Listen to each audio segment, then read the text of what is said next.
This bonus episode of CraftLit likely belongs at the end of Herland, but since the inciting incidents didn't occur for several years after that, I am putting it here in time where it's actually occurring, but I'm putting it here with a warning. The language and subject matter in this episode are not what you will find in the other 475 plus or minus episodes of CraftLit. This is not an episode to have a first listen to with your kids in the car. To that end, I'm well aware that there may be parts of this episode that upset you. If you've listened to CraftLit for a while, you'll know that I often hold information or comments for the end. It's the theatrical side of me wanting to bookend the essays so that they are dramatically and structurally consistent. But I would be an idiot if I didn't know that you will have responses to what I say while you are listening. I encourage you to use the recording app on your phone and switch back and forth between listening and responding so that you'll have a place where your thoughts have been kept in order. Then, when you're done listening, you have the choice to either send me the complete file at heather@craftlit.com, or you can call our listener feedback line at 1-206-350-1642. That number is also available on our website at craftlit.com, and I will repeat it again at the end of the episode. And finally, you might be expecting me to deal with this topic through the lens of classic literature. With one exception, that will not happen in this episode. This is personal. This is nothing more than the culmination of 31 years of my experiences and thoughts on this topic. We have together faced many characters in complicated relationships where we in the modern world have very different responses regarding issues of consent. Byronic heroes are not unknown to us, and they are complicated. However, you may wish to hunt down the post by David Wong at, of all places, cracked.com. His post is called Consent: 7 Reasons Why Guys Don't Understand It, and he uses himself as the example, and it is spectacular. I would love to buy this guy a drink if he's ever in Eastern Pennsylvania. With that said, here we go.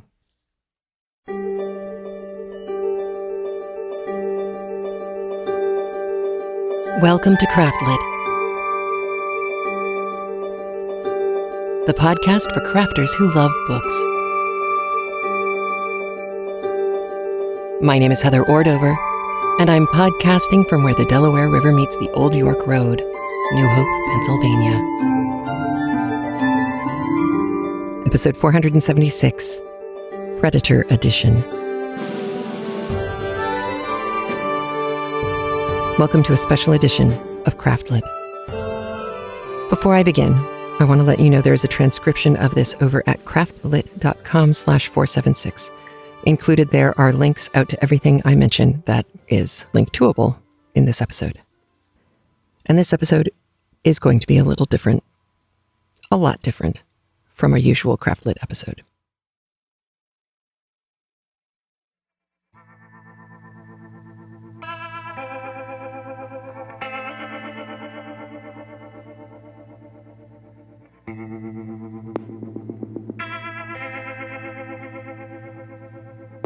Hello. The number of times I've been compelled to do something like this could be counted on a hand inside a very nicely knitted mitten. But Aaron Ziegler started it, and comment threads I've been reading have pushed me to try, at least for we sane people, to end it. To begin at the beginning, my husband pointed out a month or so ago that every woman he knew had put a Me Too hashtag onto their feeds. Sadly, none of those Me Toos surprised him. However, he asked why I hadn't. I was the only one he knew of who could have and didn't. And I didn't. I mentioned, very briefly, my past a few years back on CraftLit, and I left it there. For a long time, it had defined part of me. But then I got married, and then I had a son. Then I was teaching high school the day we were evacuated from the tip of an island off the coast of North America when a plane tried to drop a building on us. Then I had another son, and then I became a podcaster, an author, a speaker, and I outgrew simple definitions. There is nothing simple about the conversation that is swirling around us right now. And I say that as both a hashtag Me Too and as a mother of young men. The mother of some rather justifiably nervous young men. When I was teaching high school in New York City, I learned something very important that I need to share with you. I knew nothing about being white.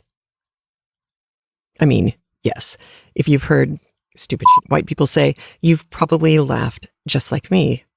Ha ha, I get it. What I mean is, I knew nothing about what being white looks like to anyone who isn't.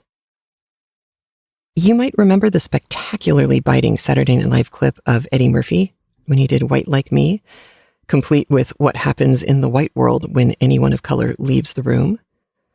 It is hilarious. And it is also not. One of the most revealing conversations I ever had was with a class of recidivist freshmen. These 20 kids were massively in the minority at our very college-focused New York City public school. This was not their first time in freshman English. It might have been their third or fourth, to be honest. Trying to figure out how to get them to want to strengthen their skills was more difficult than any teaching job I've had before or since. And I probably failed to help at least half of them, at least to the level that they needed. But those kids sure taught me. I was particularly lucky because my students had learned that they could trust me. At least they seemed to believe they could. I sure hope they did. This was well into my time teaching in New York City, and it was also at the height of the people getting jumped for their Air Jordans scare. And we'd been working our way through annotating a New York Times article on the topic in preparation for them to practice writing formal letters. Letters like they might have to write to a landlord someday. Only we were using a letter to the editor of the paper as a practice run. As we annotated copies and separated fact from opinion, and noted where we would need more facts to support our claims, one boy made a comment about how there was nothing wrong with jumping someone for their shoes, as long as that someone was white. As the only white person in the room at the time, I asked for clarification. And near as I can recall, the conversation went something like this. Me. Wait, what? My student. Well, miss, I mean, it's mad wrong for me to jump someone like Tyreek here, because I know it's not like he can just, go out and buy new Jordans. Me. Okay. My student. But miss, if you need a pair, you get a pair. Me. Wait, are you telling me that I should be able to buy a new pair of Jordans because I'm white? My student, pretty baffled by my response. Yeah? Me. George, how much money do you think I make? George, still kind of baffled. I don't know, you make white people money. Me. That's an income classification? George. Well, miss, right? You make enough, you can buy stuff you want. Me. George, I'm a teacher. We don't get rich being teachers. We get promised decent healthcare and a retirement in exchange for not getting rich. I make almost enough to pay rent and eat. I am not rich, seriously. The shoes I'm wearing, these shoes, I got these at Payless. I went on to break down how much money I brought home every 2 weeks and what my monthly expenses were. My disposable money at the end of the month was about $30. The rustling in the room got louder as we worked our way towards that fact. A fact that the students brought up again and again in class when people made assumptions or worked off of stereotypes.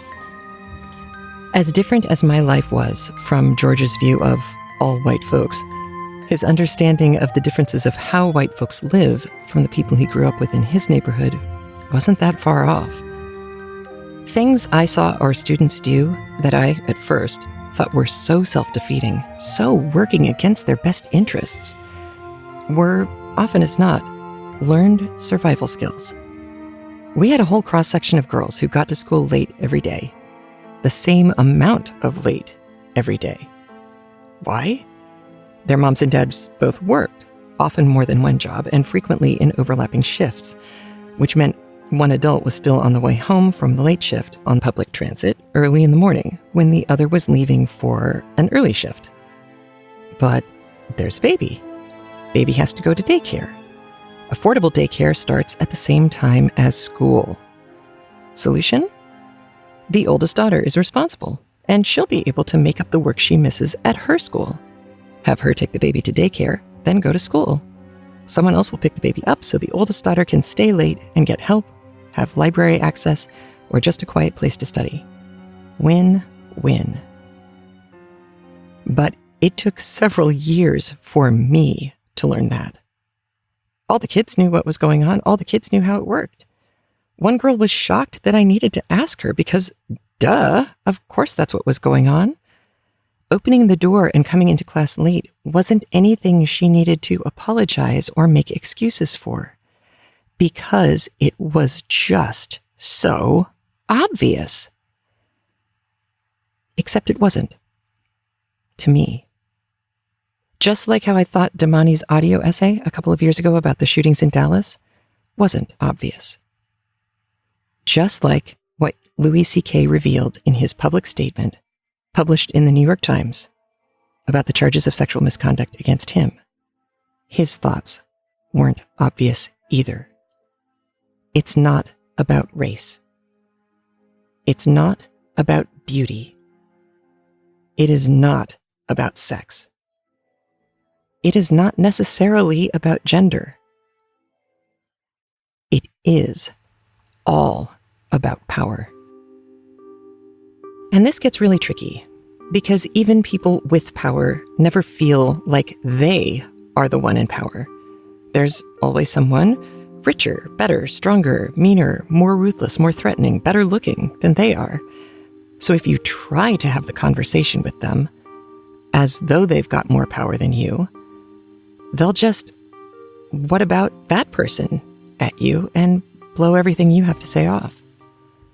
And by the way, John Oliver did a lovely piece on whataboutism, which is also known as the tu quoque logical fallacy. When you ask a question and instead of answering it, somebody sidesteps and says, oh yeah, well, what about that guy? Instead of dealing with what you wanted them to deal with. Anyway, back to Louis C.K. I don't know if in the maelstrom of sexual predator reveals you read or heard his whole statement, but you should know what he said. And you should know all of it. Because I think his statement should be the gold standard by which we judge responses to this issue. Allow me to give you a smidgen of context behind why I believe that. In a nutshell, Louis C.K. struggled on his way up as a stand-up comedian. He and Marc Maron have spoken about their enemyship. They didn't even start as frenemies. Their enemyship and their current friendship, and how the difficulties they encountered paralleled each other, but how they ultimately found success, albeit in relatively different arenas. I guarantee you, if a female comedian heard me say that Louis C.K. and Marc Maron struggled, she would have snorted out loud in front of people. And you can quadruple that snort if she's a female comedian of color. Because, seriously? It's just so obvious. But sidestepping that particular rabbit hole for a moment and going back to Louis C.K., it is important to know that Louis C.K., like George Clooney and Samuel L. Jackson, have famously said, these guys did not have success handed to them on a silver platter when they were young. Louis C.K. ate his share of cup of noodles and did a fair bit of couch surfing, is what I'm trying to say. So if an up-and-coming female comedian had said to him, geez, it's been really rough going, he'd be very likely to say, justifiably, oh my God, I know there was this one time when I, and then launch into a story, probably self-deprecating, about some difficulty he hit on his way up. If he did this, it would not necessarily be a way of him purposefully dismissing her and her struggles, but very likely thinking that he's speaking to an equal, or at least someone on her way to being a professional equal. How that conversation might have been perceived by the woman he was speaking to would very likely be very different. And Louis C.K. learned that the hard way. He learned about power disparities. We can learn from him that power disparities are invisible to those in power unless they are given a reason to stop, back up, think, ask questions, sit with it a while, and then, you can hope, discover the cojones to say mea culpa and own their error. And we, the rest of the public, the couch-sitting judge and jury to these people's social falls, we have to learn how to allow them to do that. We say we want people to own it. We say that we want people to say they're sorry. When they do, we're as likely to attack them for that as we are for them denying everything. And that's too bad because we know everyone makes mistakes. But it is very rare that we see people who are actually evil. Goebbels and Himmler and Pol Pot and King Leopold evil. We rarely see people like that stalk other people on purpose to ruin their lives. Even the guy who assaulted me my freshman year at UCLA wasn't evil like that. He was a privileged jerk who thought that he deserved everything, and that included females, because, my God, woman, why wouldn't you want him, right? He had money, he was smart, or smart enough to get away with it more than once until he broke his girlfriend's collarbone. He thought he was good looking. I mean, duh, anyone who accused him of something that unsavory must just be bitter, or a bitch, or frigid, or a feminist. Because, I mean, who are they going to believe, right? Welcome to Shakespeare Sundays with Chop Bard. It is at this point that you need to go listen to Aaron Ziegler's Shakespeare Sundays.libsyn.com, the episode from November 12th, 2017, entitled, Who Will Believe You? When you're done listening to that, come back and pick up here. We're right around the 17-minute and 10-second mark.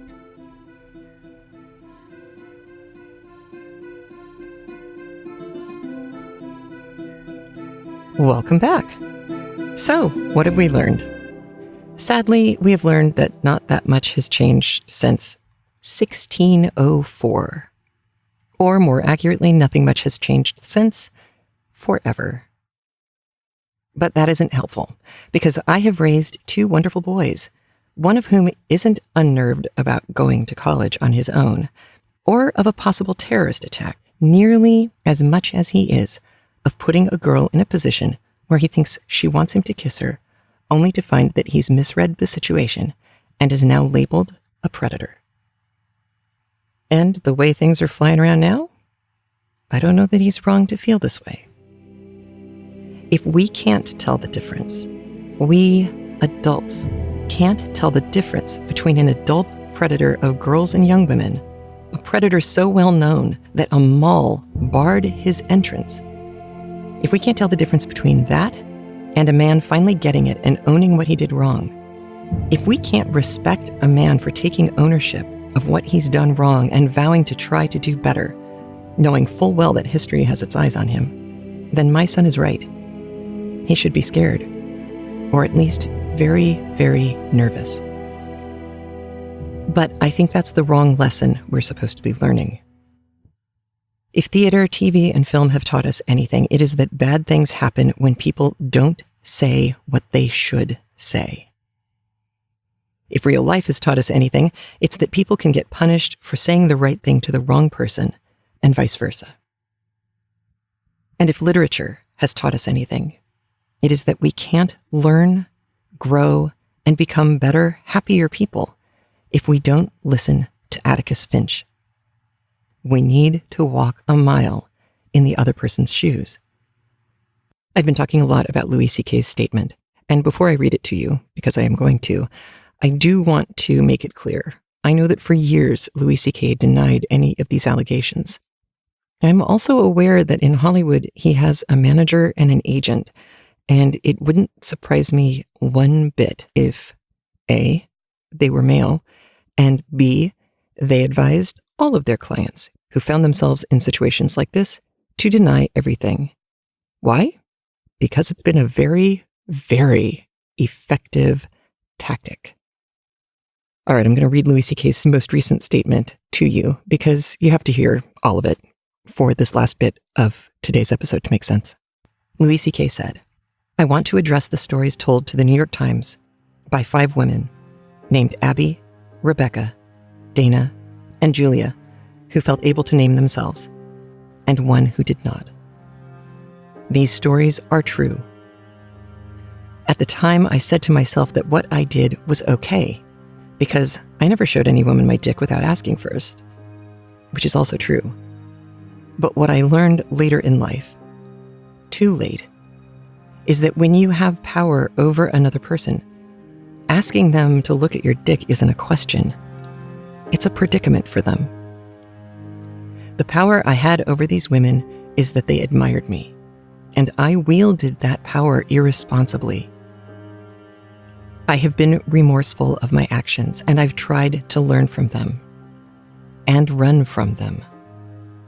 And now I'm aware of the extent of the impact of my actions. I learned yesterday the extent to which I left these women who had admired me feeling badly about themselves and cautious around other men who would never have put them into that position. I also took advantage of the fact that I was widely admired in my and their community, which disabled them from sharing their story and brought hardship to them when they tried, because people who look up to me didn't want to hear it. I didn't think that I was doing any of that because my position allowed me not to think about it.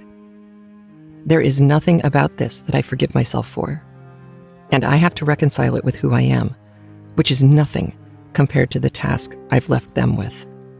I wish I had reacted to their admiration of me by being a good example to them as a man and given them some guidance as a comedian, including because I admired their work. The hardest regret to live with is what you've done to hurt someone else, and I can hardly wrap my head around the scope of hurt I brought on them. I've brought pain to my family, my friends, my children, and their mother. I have spent my long and lucky career talking and saying anything that I want. I will now step back and take a long time to listen. Thank you for reading. When I was a kid, Atticus's lesson seemed simple. I could usually figure out what I needed to do. I could find the empathy in me that I needed to just by imagining myself in someone else's position, the walking a mile in their shoes, but in an imaginary sense. That still works. Sometimes. But teaching in New York City taught me that imagination wasn't enough. I had to actually get to know people who, at first and very superficial glance, were so different from me, only to find that our middle-class upbringings, our relationships with our loving and supportive parents, our thoughts about love and life and career were all so similar as to be indistinguishable from one another, until you factored in chances for success. Before I started teaching, I worked in Hollywood, and one of my bosses there told me a story once. He had had an African-American best friend in college. He's Jewish. He laughingly told me how they used to have woe is me competitions, racking up all the ways people's prejudices and unfair treatment of them had frustrated them. I was young and I was naive, and I asked him who won.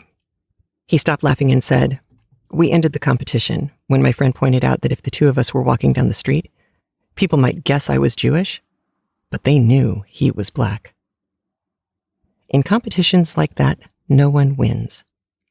Not even the people in power. One more illustration. In 2016, there was an article I read that profiled various voters. One was a tentative Trump supporter in the upper Midwest, and I'll call him Frank for lack of better memory. He wasn't comfortable with a lot of stuff about Trump, personally, but it was better than what he'd personally experienced from the left. He'd served in a war, he'd come back, he'd gotten a job, he'd raised a family, he paid his taxes, he'd started his own business. It wasn't easy, but he worked his tuchus off and he got his kids into college. Like you do. And then one of his daughters came home from college with a boyfriend. At his own Thanksgiving table, this embodiment of the American dream, Frank, was served a plateful of stereotypes from a 20-year-old kid. "Oh, you're voting for Trump? Well, you must be A bigot, classist, uneducated, small-minded, evangelical, gay-bashing, woman-hating, immigrant-fearing, gun-loving, warmongering idiot. Frank was, as many of us would be, speechless and enraged. Here he'd done what he was supposed to do. He started a business. He supported his family. He paid his taxes. He loved his daughters, and he wanted them to be happy with bright futures. That's why he did all the things that he did. Not because it was fun, not because he was following his bliss, but because it is what you do when you love your family. Just like my students' parents worked many jobs and paid plenty in taxes to provide a home and futures for their families. But Frank didn't have anyone to yell at. He couldn't yell at his daughter's boyfriend, no matter how much the twerp deserved it. I guess no one taught him about the word assume. He didn't have a place to go where he could protest this unfair treatment he was getting. And he didn't have anyone to protest against. And yes, there's no question, Frank didn't see all of the benefits that being white and male afforded him.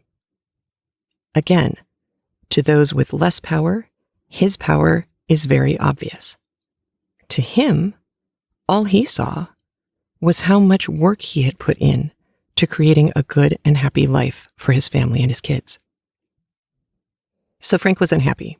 He didn't very much like colleges. He really didn't much like the left, and it's kind of hard to blame him. But I can't help but wish that in moments like that, the Franks of the world could find a way to step back and calmly say, wait, but why? Why do you assume all of that about me? And then listen. Because if Frank listened to the why, there is a good chance that the more he heard and the more specific his questions got, the more he would expose the flaws in the stereotypes. And the more likely the twerp would learn something that he hasn't learned at home. Respecting your elders has nothing to do with deferring to them. It's all about listening to them. Everyone does the best they can do with what they've got. No one sets out to be a failure. No one sets out to be hateful. But often, what looks like hate is really just fear. And we are, as Madeleine L'Engle and Ray Bradbury and a zillion other authors have noted, we are always afraid of the unknown. And that's where our current situation gets dangerous. Because if we can't hear the difference between Louis C.K.'s, excuse the term, manning up to explain his actions and own his mistakes, not, yeah, I'm remorseful because I got caught, which was more or less his first reaction.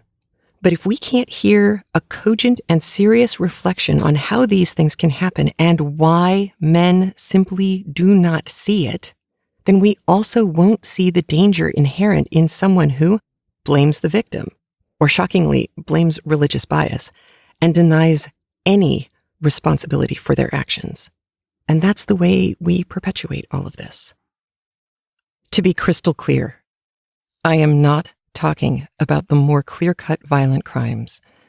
I am, however, pointing out that as long as we talk about sexual harassment and rape and serial pedophilia as though they are all sex crimes, the longer we will be missing the point and not solving the problem. And we will have perpetuated a false equivalency.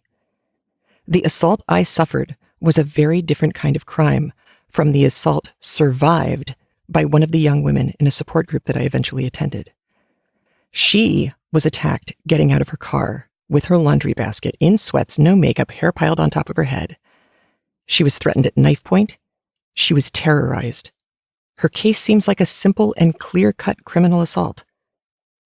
She still had people, often official-type people, and not just men, ask her if she actually saw the knife, or imply that she was asking for it because she was blonde and tan and pretty. I, of course, have never found sweats and no makeup that appealing, but hey, what do I know? I'm not a rapist. The betrayal that she and I felt at being assaulted, at having our body touched by someone to whom we did not give permission, was the same. The betrayal we experienced at having people who should have believed us, who should have been on our side, who should have helped, or who should have, at the very least, have tried to help us make sure that the perpetrator never hurt anyone like that again. The betrayal we experienced at having people who should have believed us walk away or turn their back was the same. The crime itself was different. Which is kind of the point. The chances of the guy who assaulted her being surprised by being accused of rape is pretty slim. You go out of your way to stalk someone, beat them, hold a knife to their throat, tear their clothes, and force them to have sex with you, I think you probably know that's called rape. I'm talking about the squishier territory. The, I didn't know, versus, yeah, well, you should have known moments. The places I've been talking about where purpose and perception are blurred, and power, career, livelihood, and reputation are the elephants in the corners of the room, standing there all but invisible to the person with the power. We have to learn to hear the choked and sometimes heartbroken, I didn't know, for what it is. The sudden exposure of a power disparity that was always there but largely invisible, and a cultural disparity that I have never seen explained as well as was done this last week by David Wong. You can find the link to his post at craftlit.com/476. There is an important lesson, I believe, in watching someone accused of something like this, with or without proof, say, oh my God, I don't remember doing this, but for God's sake, begin an ethics investigation because we can't just sweep these things under the rug. There have to be standards. There are norms of behavior we need to respect. Because that kind of behavior, owning your mistake, allowing justice to run its course, with the belief that justice will in fact be just, that is what we teach our children. That is what we tell them the world is like. So we have to act like it too, because the kids are watching us. There is also an important warning in watching someone accused of something like this deny it ever happened, deny video footage, deny responsibility, or most heinously, blame the victim. Because as Louis C.K. and James Comey both demonstrated this year, the person in power does not think they have an unfair advantage. The person with less power, however, knows it. It is true in economics, it's true in geopolitical conflict, it is true throughout history, and it's true when it comes to an interpersonal relationship. Those on the lower side of the power scale know a lot more about the higher end than the higher end knows about them.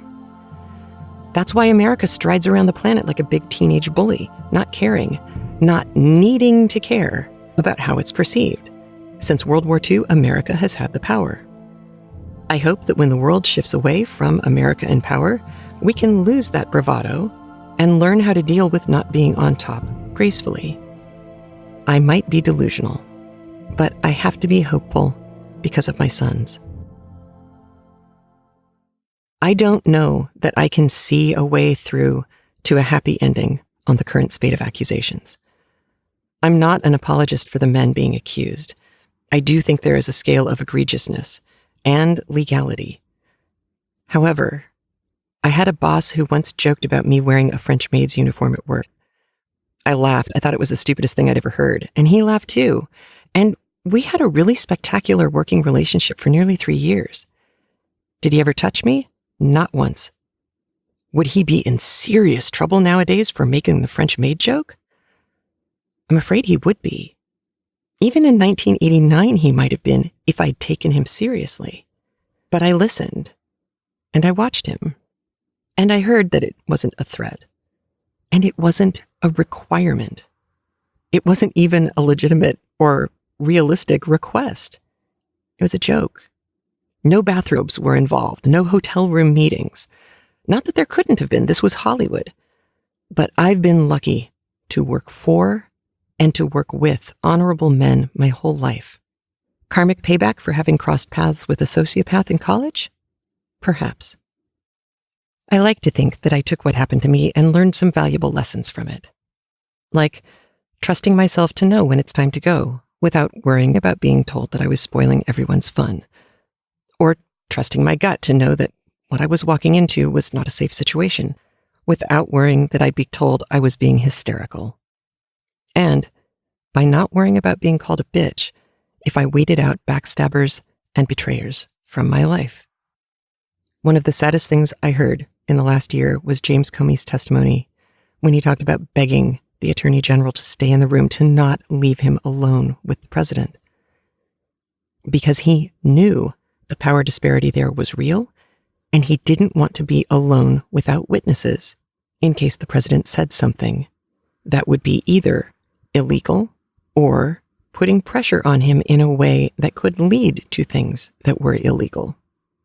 The kind of betrayal James Comey experienced, watching the Attorney General walk out of that room, is exactly the kind of betrayal that women have felt when left alone with someone they know is unsafe.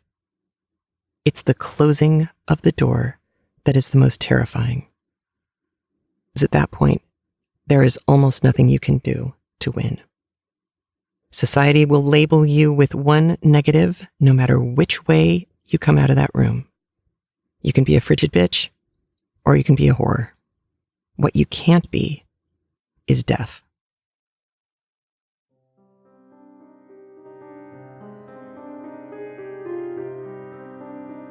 Can't be deaf to the same kinds of stories coming from other people in similar situations, whether men or women. Atticus would be disappointed. And slut-shaming is done by women at least as often as it happens with men. All you have to do is ask my dorm roommates. They got to watch it up close. But we, especially we women, have to be the first ones on the scene pointing out that nothing we have heard yet, not one incident, has been about one person being attracted to someone who just wasn't that into him. None of this has been about sexual attraction or chemistry or a date gone bad. It's been about powerful people knowingly or unknowingly using sex as a threat. The threat is, I get to do what I want to do because I am the one who controls, or at the very least can affect, your future. Some threats like that are completely unknowingly wielded because those in power know less about how that power is perceived than the people without the power. There are the unknowing wielders, and then there are the others. So how would a guy know which camp he's in? Really? I mean, he's not a rapist in an alley with a knife. We know those guys are predators. We know that they are the bad guys. These guys, if you look in the mirror and you don't see a guy in a ski mask holding a knife, how could you possibly be the bad guy? When in a position of power, there are few people brave enough to be Abraham Lincoln and actively search for smart people who disagree with them to surround themselves with. Instead, powerful people tend to gravitate towards those who agree or seem to agree with them until the world they live in shows them in no uncertain terms, every hour of every day, that everyone wants to do exactly what they want them to do. It's amazing. Everyone wants to do what you want them to do. How could kissing or touching this woman who knows you, how could that be any sort of violation? Because obviously she wanted it. How could she not? How? CraftLit listeners are some of the most amazing people I have met in my entire life. Amazing, thoughtful, smart, funny, creative, kind, and most importantly here, people who care about words meaning what words mean. When we look at the language and the rhetoric that's being used in all of these arguments, debates, and statements, help the people around you to take a step back and look at the language being used. We can tell so much, and in situations like this, that language is the only inroad we have to following Atticus's advice, because we probably can't imagine what it's like to be Harvey Weinstein. We might not want to, even if we could. But is it easy to understand how an overweight, schlubby guy who grew up overweight and schlubby might see that getting anything he wants is payback for years of humiliation and being ignored by women? Looking at the way he defends himself? Yeah, I can imagine that that's exactly what's going through his head. Does it make what he did any less reprehensible? Heck no. It just means that solving the problem, helping him come to terms with what the problem is in the first place, is a different conversation. Violence, whether psychological or physical, that includes sex or sexuality, is never about sex or sexuality. It's about power. And the sooner we can be honest with each other about these kinds of crimes and how we react to them, because our reactions are just as complicated, I would wager, as the reactions of the guys who've been outed, the sooner we can all start to heal and move forward. And maybe, if we're lucky, not see this happen anymore. A girl can dream. But mostly, I hope that my friends and colleagues who are raising daughters are raising girls to be able to tell the difference between an honorable young man and a young man who does not have their best interests at heart. For the sake of my wonderful, beautiful sons, I hope that as much as we've worked to make them kind, honorable, happy, good people, the same is being done by the mothers and fathers who are raising their daughters. Honorable people, embodied for my entire conscious life by my mother, my father, and Atticus Finch, are people who may be unaware that they've done something wrong, but when it is brought to their attention, respond by working to understand what went wrong and correct that wrong in whatever way they can. Dishonorable people are the ones who may be unaware they've done something wrong, and when it's brought to their attention, simply don't care. I think we've seen several examples of both types of responses in this past year. And just like with my students in New York City, I didn't know what I didn't know about being white until I had a chance to listen. And until I had students brave enough to talk to me honestly and without anger. I got to be frank in a safe place where I was able to ask questions. And because I was safe and not being attacked, I was able to hear the answers. I was able to hear and understand what I should have known, because it's just so obvious, when it still wasn't obvious to me back then. Things I couldn't have seen without help. Literature is here to show us how to grow, how to act, and as often as not, how not to act and grow. That is one of the many reasons why education, specifically in the humanities, is so vital. These are the reasons that I've been hosting CraftLit for coming up on 12 years now. And I promise on Thursday, December 14th, I will be back to sharing inside jokes with you and Dickens and the holiday spirit. But today, I thank you for listening. And I hope you know that I've given you our call-in number for a reason. 1-206-350-1642. I've never shied away from reading emails or playing audio from you when you've disagreed with me, and I won't do it now. I also know from our long sojourn together that unlike the rest of the internet, CraftLit listeners respond to each other with kindness and compassion. You are my Finch family community. You are the ones who prove to me over and over again that the world can be a good and safe and happy place. And I know that once again, I will wind up pointing to our online forums as the only place on the internet where people still have manners when discussing difficult things. Because you always listen and think and research and share and speak, and you always do it with compassion and thought and a palpable sense of caring for and about your audience. I've tried to do the same for you today. I hope I have. I like to believe that classic fiction and the people who love it can help us avoid a world run by it, or the commanders in The Handmaid's Tale, or the assassins in the fourth part of Female Man. I believe, and I will continue to believe, that humanity can do better than that. I have to believe that. Because I love my children, and I want them, and I want yours, to have safe and happy lives. Thank you for listening. Until December. Thank you for listening. And as always, please feel free to call in with your responses. I'm sure you will have some. You can call area code 206-350-1642, or you can go to craftlit.com and click on the link in the right hand of the page. It says Talk to Me. If you would like to listen to some actual literature and fun literature at that, you can tune back in. CraftLit will be doing the 12 Days of CraftLit, where for 12 days before Christmas, I will bring you old time and old Christmas stories. I have found some really funny ones too. So especially after this and our last year, I think it's probably a good idea to go with some of the fun stuff. All right, you take care of yourselves. Be good to each other. Have a good one.